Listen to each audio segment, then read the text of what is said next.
আসলে ওর নামটাই ধরতে চাই না সিরিয়াসলি। মানে ঢাকাই সিনেমার নায়িকা অপু বিশ্বাস বছর জুড়ে কাজ নিয়ে ব্যস্ত থাকেন।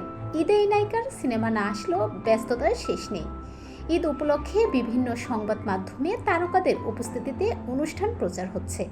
সে ধারাবাহিকতায় একটি সংবাদ মাধ্যমের ঈদের অনুষ্ঠানে হাজির হয়েছিলেন অপু বিশ্বাস।